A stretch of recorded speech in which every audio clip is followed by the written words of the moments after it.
Watch live. You see ground level footage and from Sky 7. Our Dan Noyes has been literally right in the thick of it, right along the police line, and he's back with us now. Dan, again, we've seen a few more skirmishes. Dan, it definitely has escalated some, I've got to say. When you're just feet away from a flashbang grenade, it'll get your attention. That's just what happened a few seconds ago. You can see a guy on the ground here. Oh, we got to clear out a little bit. You see there's another flashbang grenade. They are definitely, the police are escalating their response. They are taking more extreme measures to clear the protesters away. The protesters have picked up some of the tear gas or throwing it back at the police, going back and forth. I can say now, they're throwing tear gas in all different directions, over my head, down the street. The protesters are taking the tear gas canisters and throwing them back at the police officers. That is the sound of a flashbang grenade. That will do a very good job of clearing it out. You've got, you have a group of probably 10 protesters who are just standing strong, arms up, right in front of the police. But again, the tear gas is flowing. The flashbang grenades are going off. They're firing rubber bullets. And I recognize one of their weapons. It's an FN 303, which is a riot gun that fires a plastic projectile with metal pellets inside of it. The police have just taken much more action to clear this out. And it is working. My eyes are now burning from the tear gas. No, wow. Sorry, Dan. I've had that happen to me before. It's no fun. Yeah. Don't rub your eyes. It makes it worse, as you know. Yeah.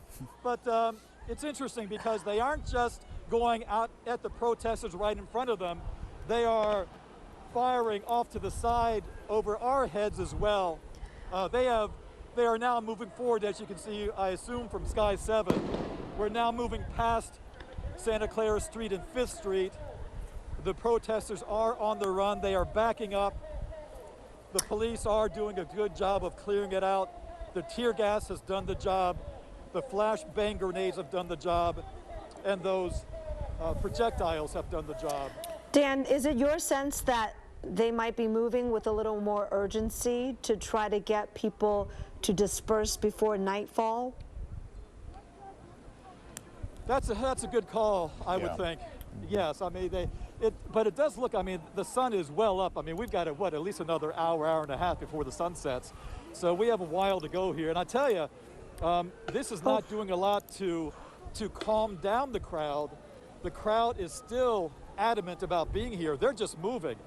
From what I'm seeing on the ground, I don't expect them to fully disperse. They are moving away, but I don't think that they're going to fully disperse. In fact, I mean, these actions by the police are definitely inflaming the crowd, as you might expect. But again, it is making them disperse. You know, one scene I just have to convey. Just a few minutes ago, I saw a woman about 5 feet away from the police, and we kind of locked eyes, and she just looked like any other mom from the suburbs. She didn't have a mask on, and I kind of motioned to her to cover up her face, and she kind of smiled, and then she put on her mask. A second later, she was knocked over when a police officer took his baton and pushed over a man on a bicycle. The man on the bicycle knocked her over. The police went to the ground on top of the woman and the man. And so it's just interesting. You share a smile with someone, and the next minute they're on the ground with the police on top of them. So this is what's playing out right now. Again, you have a distance of about a football field between the police and the bulk of the protesters, but there are 1, 2, 3, 4, 5 protesters who are standing strong right in front with their hands up just 10 feet away from the police. So this drama continues to play out here, Dan and Kristen. Yeah, it's interesting to know why police made a sudden decision to take more aggressive action and move out in different directions to try to disperse the crowd. What was the tipping point that led to that decision? But you can see on the split screen from the ground on the left, you can see protesters and police intermingled at times. On the right, you can see a larger picture live from Sky 7 of the numbers that we're talking about, several hundred people on the streets of San Jose still. A protest that has now gone on for almost 5 hours. Oh, hey, Dan. We finally get to see you. Oh, there we see you, Dan, on the left. We've got you. I'm glad to see you're well and safe with your mask. So, guys, I just want to talk about a little bit about what may have been the tipping point. Whoa! Whoa. That's a fireworks. That's a serious flashbang grenade. Oh, damn. Unfortunately, there was a guy who was right at the location of the flashbang going off. He is kind of doubled over. He's got a scooter. It looks like he's going to try to walk away, but boy, that was loud. It would be really kind of it was a miracle if that young guy didn't get injured by that. I mean, it went off right at him. But I was going to say that what seemed to have set off this latest push is that some of the protesters were getting a little bit more aggressive in confronting the police up close. Some threw some bottles, some plastic bottles with water in them. So I think the police sensed that the protesters were getting a little bit more aggressive, and so they felt that they had to respond, and they responded with some serious force. Yeah, you know, Dan, this is not particularly pertinent at this moment, but it's in the context of the time we're in. I notice a lot of face masks, yours included. Good job. A lot of people wearing face masks. Of course, social distancing not too much in force during this time, but I do see a lot of people wearing face masks.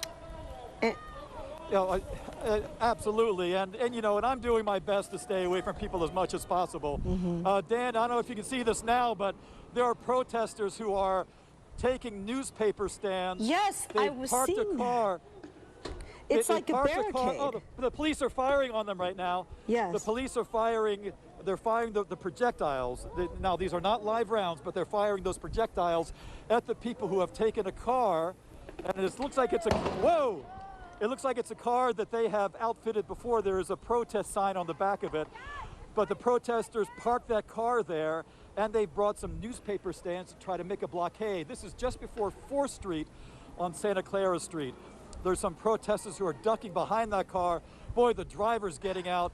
I saw some of the projectiles going through the passenger side window, and that driver has now cleared from the car. This is going to be an issue. The protesters are trying to make their stand right here. They're now putting other trash cans there. And clearly the police are not going to let that stand for very long, I would imagine, Dan. Dan, No, I wouldn't think so. for me, this evokes, I'm a musical theater fan, and I can't help but think of Les Miserables when you see a barricade go up like that, a blockade that people throw up. And it does worry me, Dan, because that tells me they are prepared for more serious back and forth and need that barricade to stay behind. What else are they bringing over? Let's see, they've got newspaper stands. What else do you see, Dan? Right, they have some newspaper stands. There's trash cans, and that car is the main impediment, obviously. And I see a couple of protesters that are ducking behind that vehicle, pretty close. They're hiding directly behind that. Oh, I'm looking at now at the other side. That the vehicle definitely was set up for the protest. There are protest signs on this side, which is away from the police officers. But I tell you, that is the place you don't want to be, behind that vehicle. This afternoon, the fire from the rubber bullets and the flashbangs are typically going straight down the street, generally. So that is really the center of the danger zone in terms of being a protester. If you want to take a rubber bullet, it's going to be right in front of where the police are. Right. And now there are more people who are gathering behind that car. And boy, I don't want to see how this plays out. No, and you run the risk of getting hit in the face by one of those rubber bullets or the eye. It can be very dangerous, as you've pointed out, Dan. And it's interesting. What we don't know are these people that we're looking at now with the car. Were they part of that protest on Highway 101 earlier? Are these other protesters that come in, as we've seen so often in the Bay Area, come in and join protests and escalate deliberately with police?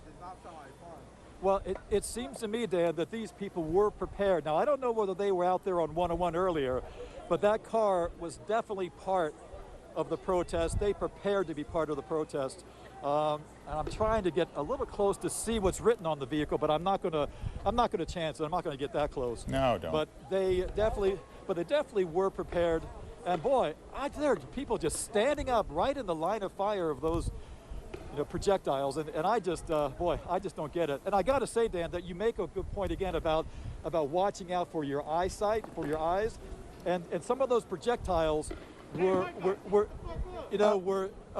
missing well high of the protesters. They were over their heads, and so typically you are supposed to be firing at someone's midsection or below to sting them, but not injure them. At least Dan, exactly right. They just brought in another piece of, is that a dumpster? Something they just pushed in for their barricade, for their blockade, which seems to be very heavy duty, that they're uprighting right there. Oh, look at that. Yeah, that's actually some sort of a fixture. Looks like it's a display cabinet or a refrigerator. Oh. From my vantage point, Yeah, it's got a glass front on it. It looks like it's got a cooling unit on top of it. I think you're right, Dan. Yeah. All right, Dan, don't go away, and we're going to keep showing what's happening there in San Jose, but we also want to take our viewers briefly to Oakland because a protest is about to start there, and people